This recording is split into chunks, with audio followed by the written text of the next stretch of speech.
بسم الله الرحمن الرحيم. ياسين والقرآن الحكيم إنك لمن المرسلين على صراط مستقيم تنزيل العزيز الرحيم لتنذر قوما ما أنذر آباؤهم فهم غافلون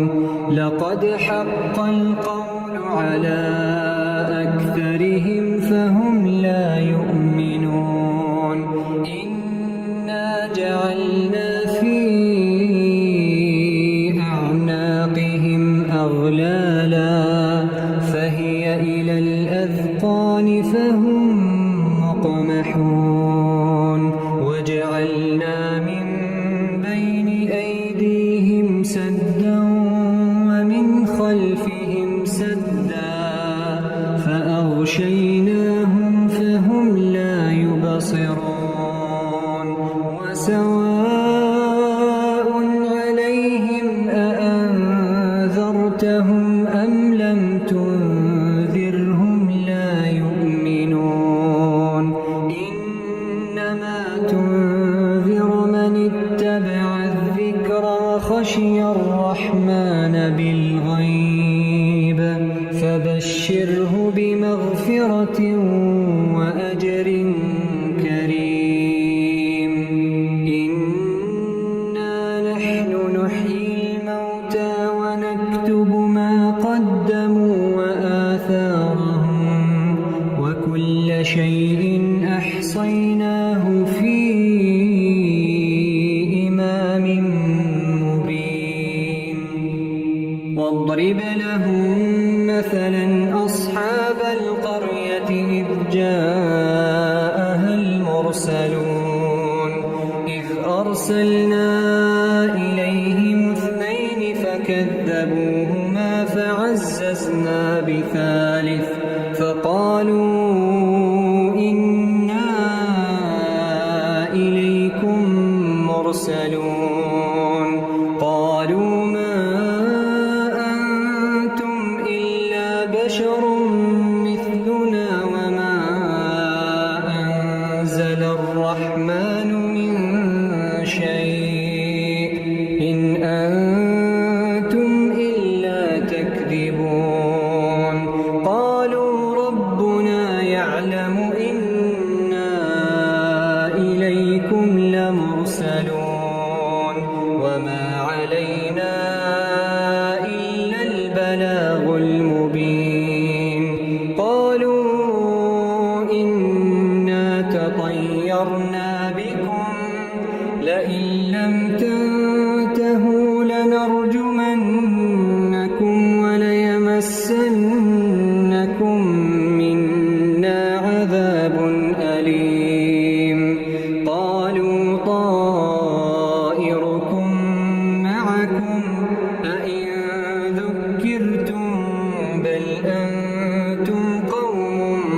مسرفون وجاء من أقصى المدينة رجل يسعى قال يا قوم اتبعوا المرسلين اتبعوا من لا يسألكم أجرا وهم مهتدون وما لي لا أعبد الذي فطرني وإليه ترجعون أأتخذ من دونه آلهة إن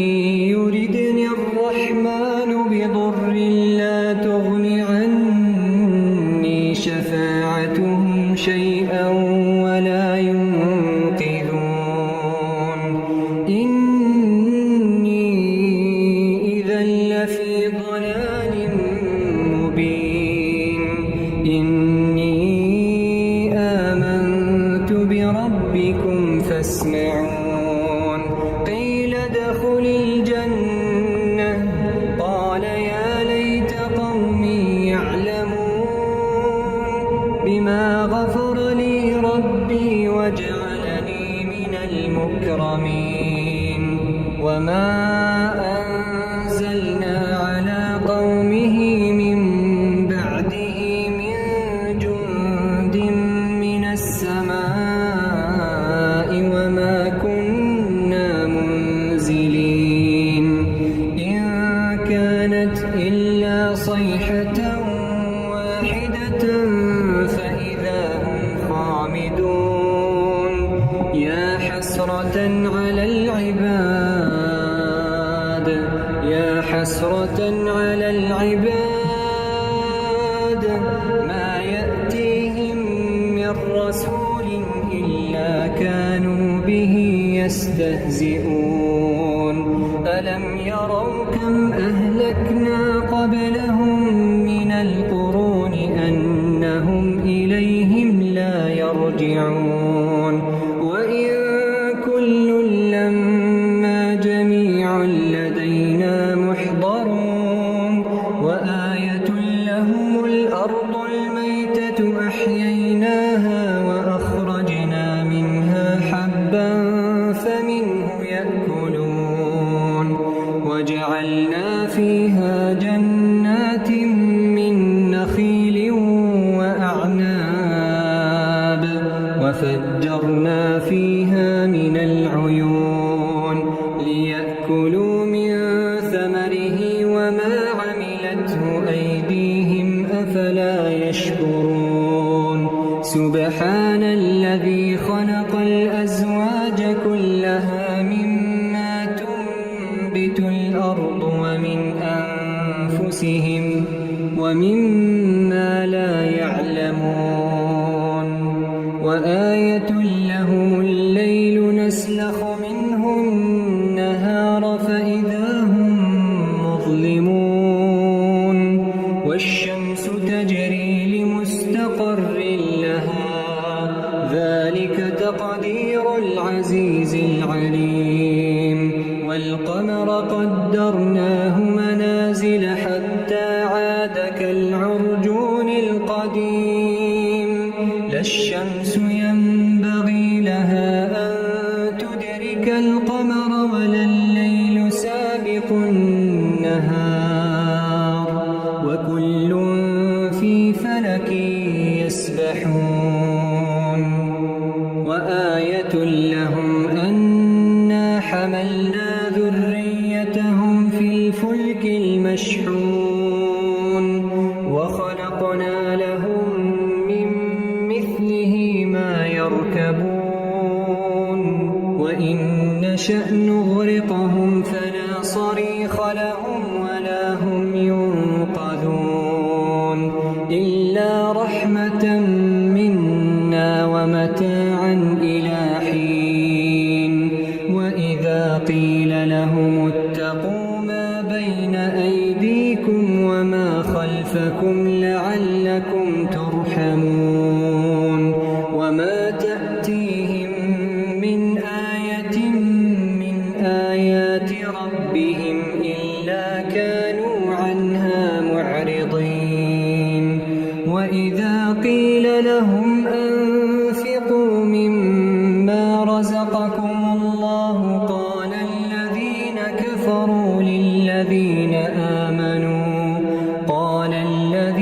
كفروا للذين آمنوا أنطعم من لو يشاء الله أطعمه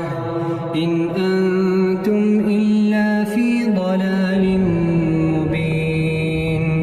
ويقولون متى هذا الوعد إن كنتم صادقين ما ينظرون إلا صيحة واحدة تأخذهم وهم يخصمون فلا يستطيعون توصية ولا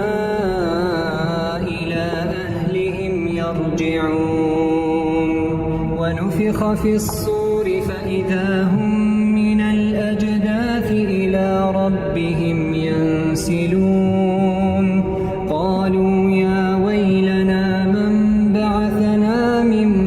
مرقدنا ربنا هذا ما وعد الرحمن وصدق المرسلون إن كانت إلا صيحة واحدة فإذا هم جميع لدينا محضرون فاليوم لا تظلم نفس شيئا ولا تجزون إلا ما كنتم تعملون إن أصحاب الجنة اليوم في شغل فاكهون هم وأزواجهم في ظلال على الأرائك متكئون لهم فيها فاكهة ولهم ما يدعون سلام قولا من رب رحيم وامتازوا اليوم أيها المجرمون ألم أعهد إليكم يا بني آدم ألا تعبدوا الشيطان إنه لكم عدو مبين وأن اعبدوني هذا صراط مستقيم ولقد أضل منكم جبلا كثيرا أفلم تكونوا تعقلون هذه جهنم التي كنتم توعدون اصلوها اليوم بما كنتم تكفرون اليوم نختم على أفواههم وتكلمنا أيديهم وتشهد أرجلهم بما كانوا يكسبون ولو نشاء لطمسنا على أعينهم فاستبقوا الصراط فأنى يبصرون ولو نشاء لمسخناهم على مكانتهم فما استطاعوا مضيا ولا يرجعون ومن نعمره ننكسه في الخلق أفلا يعقلون وما علمناه الشعر وما ينبغي له إن هو إلا ذكر وقرآن مبين لينذر من كان حيا ويحق القول على الكافرين أولم يروا أنا خلقنا لهم مما عملت أيدينا أنعاما فهم لها مالكون وذللناها لهم فمنها ركوبهم ومنها يأكلون ولهم فيها منافع ومشارب أفلا يشكرون واتخذوا من دون الله آلهة لعلهم ينصرون لا يستطيعون نصرهم وهم لهم جند محضرون فلا يحزنك قولهم إنا نعلم ما يسرون وما يعلنون أولم ير الإنسان أنا خلقناه من نطفة فإذا هو خصيم مبين وضرب لنا مثلا ونسي خلقه قال من يحيي العظام وهي رميم قل يحييها الذي أنشأها أول مرة وهو بكل خلق عليم الذي جعل لكم من الشجر الأخضر نارا فإذا أنتم منه توقدون السماوات والأرض بقادر على أن يخلق مثلهم بلى وهو الخلاق العليم إنما أمره إذا أراد شيئا أن يقول له كن فيكون فسبحان الذي بيده ملكوت كل شيء وإليه ترجعون.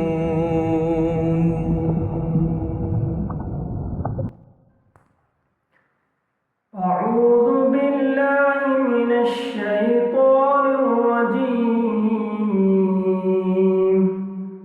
بسم الله الرحمن الرحيم.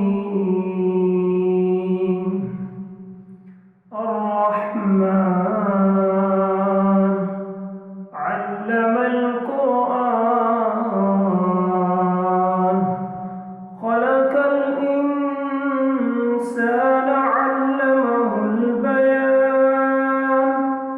الشمس والقمر بحسبان والنجم والشجر يسجدان والسماء رفعها ووضع الميزان ألا تطغوا في الميزان وأقيموا الوزن بالقسط ولا تخسروا الميزان والأرض وضعها للأنام فيها فاكهة والنخل ذات الأكمام والحب ذو العصف والريحان فبأي آلاء ربكما تكذبان خلق الإنسان من صلصال كالفخار وخلق الجان من مارج من نار فبأي آلاء ربكما تكذبان رب المشركين ورب المغربين رب المشركين ورب المغربين فبأي آلاء ربكما تكذبان مرج البحرين يلتقيان بينهما برزخ لا يبغيان فبأي آلاء ربكما تكذبان يخرج منهما اللؤلؤ والمرجان فبأي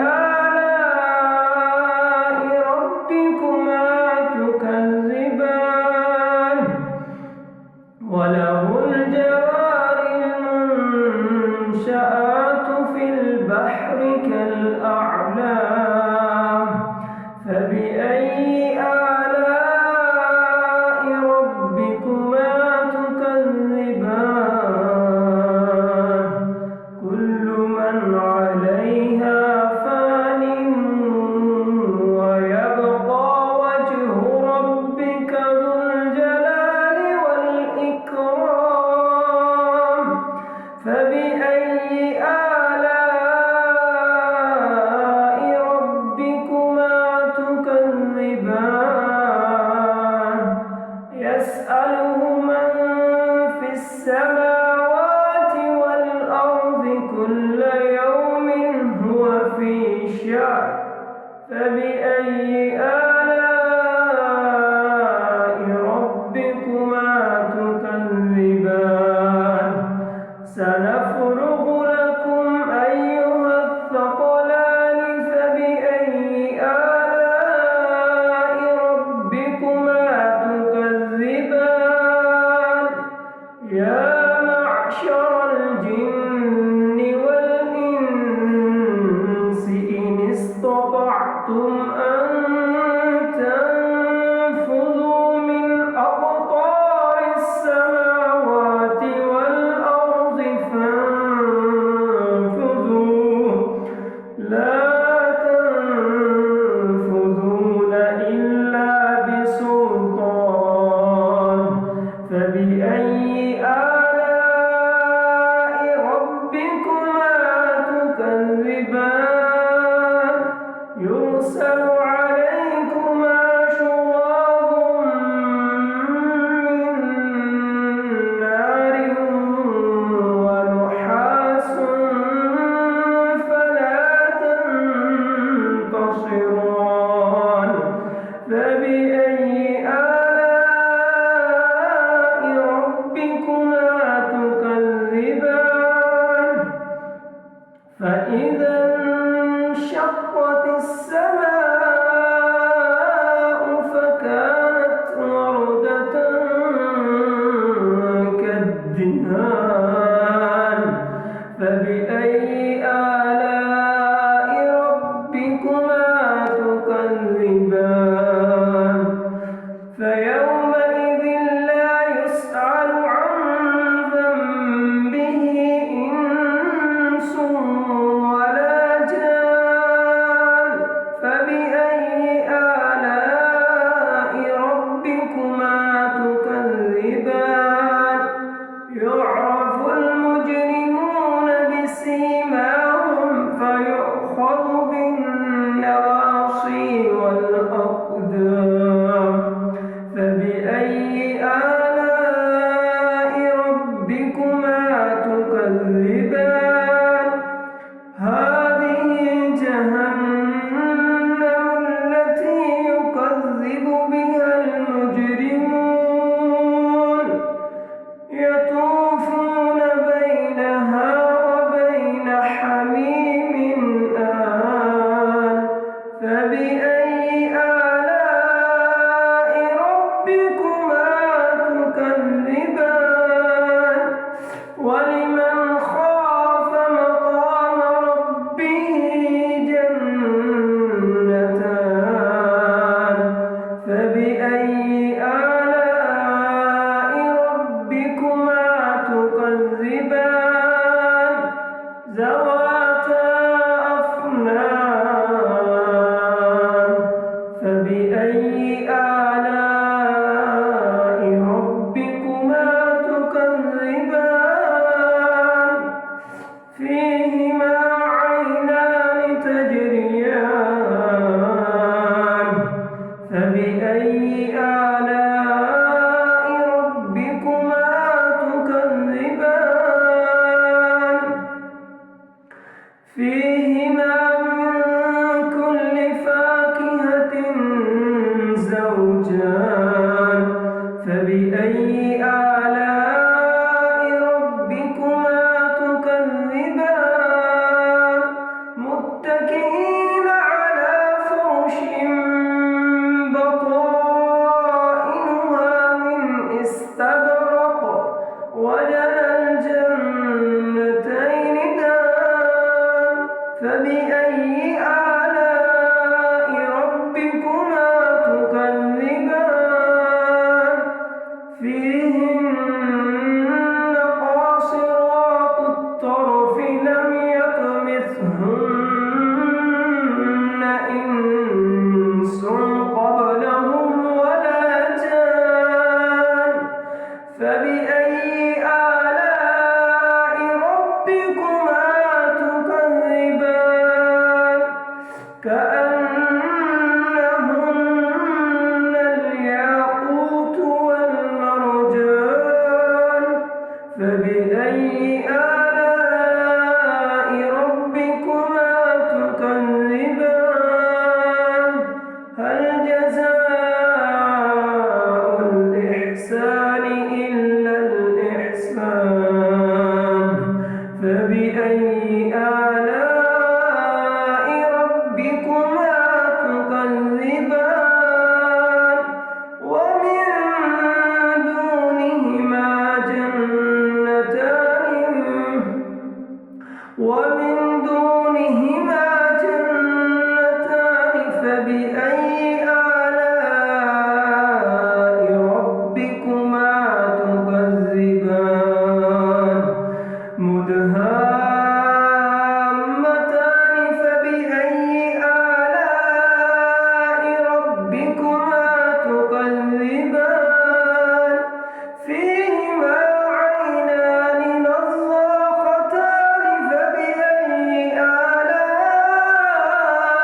فبأي آلاء ربكما تكذبان فيهن خيرات حسان فبأي آلاء ربكما تكذبان حور مقصورات في الخيام فبأي آلاء ربكما تكذبان لم يطمثهن إنس قبلهم ولا جان فبأي آلاء ربكما تكذبان متكئين على رفرف خضر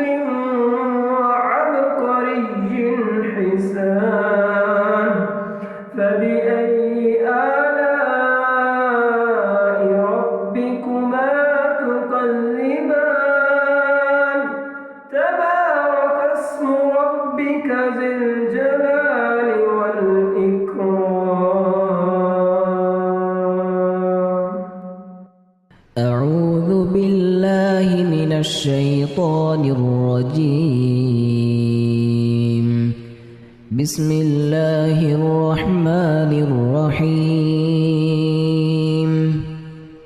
تبارك الذي بيده الملك وهو على كل شيء قدير الذي خلق الموت والحياة ليبلوكم أيكم أحسن عملا وهو العزيز الغفور الذي خلق 7 سماوات طباقا ما ترى في خلق الرحمن من تفاوت فارجع البصر هل ترى من فطور ثم ارجع البصر كرتين ينقلب إليك البصر خاسئا وهو حسير ولقد زينا السماء الدنيا بمصابيح وجعلناها رجوما للشياطين وأعتدنا لهم عذاب السعير وللذين كفروا بربهم عذاب جهنم وبئس المصير إذا ألقوا فيها سمعوا لها شهيقا وهي تفور تكاد تميز من الغيظ كلما ألقي فيها فوج سألهم خزنتها ألم يأتكم نذير قالوا بلى قد جاءنا نذير فكذبنا وقلنا ما نزل الله من شيء إن أنتم إلا في ضلال كبير وقالوا لو كنا نسمع أو نعقل ما كنا في أصحاب السعير فاعترفوا بذنبهم فسحقا لأصحاب السعير إن الذين يخشون ربهم بالغيب لهم مغفرة وأجر كبير وأسروا قولكم أو اجهروا به إنه عليم بذات الصدور ألا يعلم يعلم من خلق وهو اللطيف الخبير. هو الذي جعل لكم الأرض ذلولا فامشوا في مناكبها وكلوا من رزقه وإليه النشور. أأمنتم من في السماء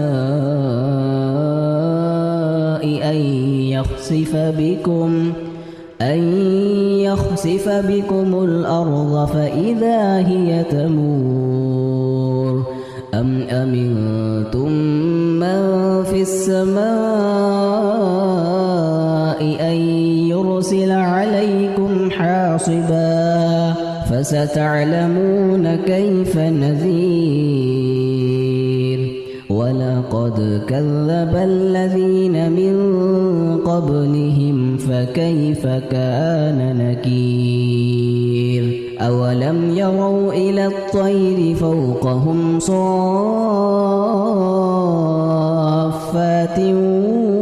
ويقبض ما يمسكهن إلا الرحمن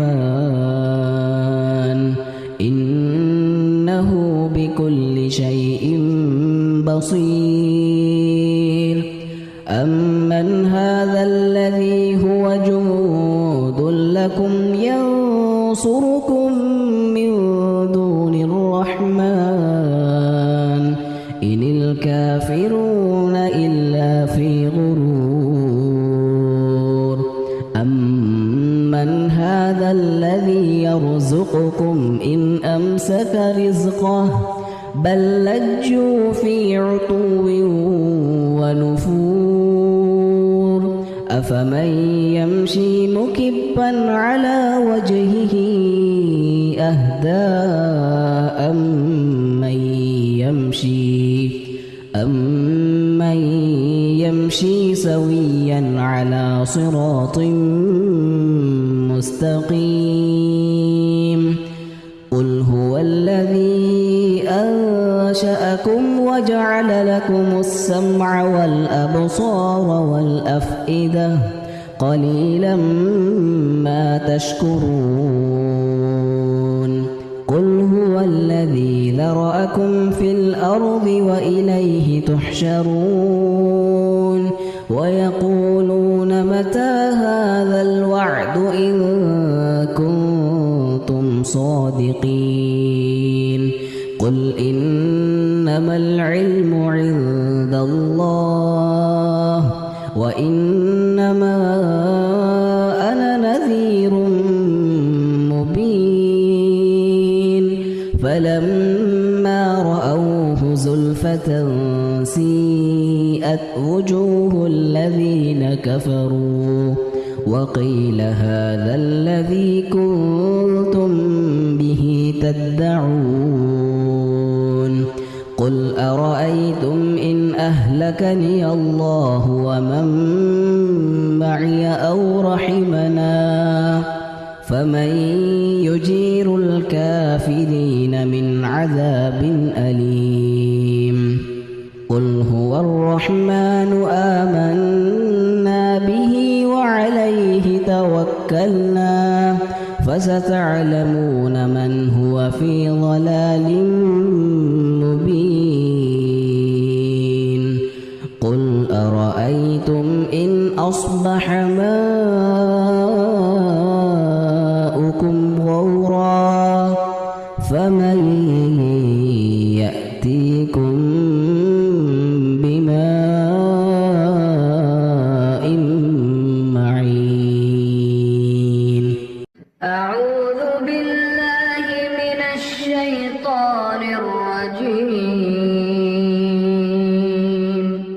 بسم الله الرحمن الرحيم. يا أيها المزمل قم الليل إلا قليلا نصفه أو انقص منه قليلا أو زد عليه عليه ورتل القرآن ترتيلا إنا سنلقي عليك قولا ثقيلا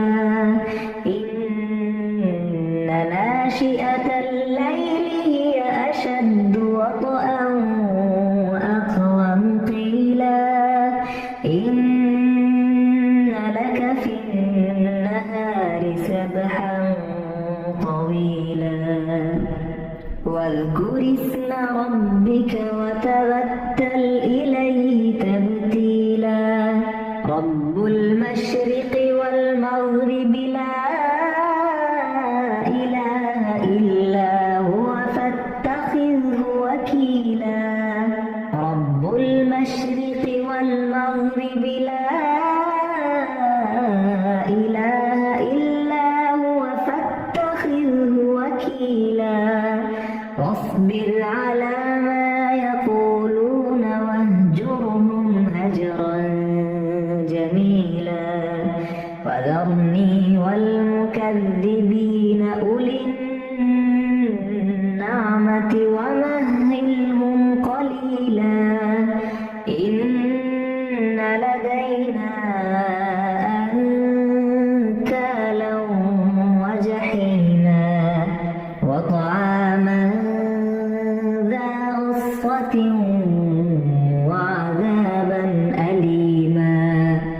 يوم ترجف الأرض والجبال وكانت الجبال كثيبا مهيلا إنا أرسلنا إليكم رسولا شاهدا عليكم كما أرسلنا إلى فرعون رسولا فعصى فرعون الرسول فأخذناه أخذا وبيلا فكيف تتقون إن كفرتم يوما يجعل الولدان شيبا السماء منفطر به كان وعده مفعولا إن هذه تذكرة فمن شاء اتخذ إلى ربه سبيلا إن ربك يعلم أنك تقوم أدنى من ثلثي الليل ونصفه وثلثه وطائفة من الذين معك والله يقدر الليل والنهار علم أن لن تحصوه فتاب عليكم فاقرؤوا ما تيسر من القرآن علم أن سيكون منكم مرضى وآخرون يضربون في الأرض يبتغون من فضل الله وآخرون يقاتلون في سبيل الله فاقرؤوا ما تيسر منه وأقيموا الصلاة وآتوا الزكاة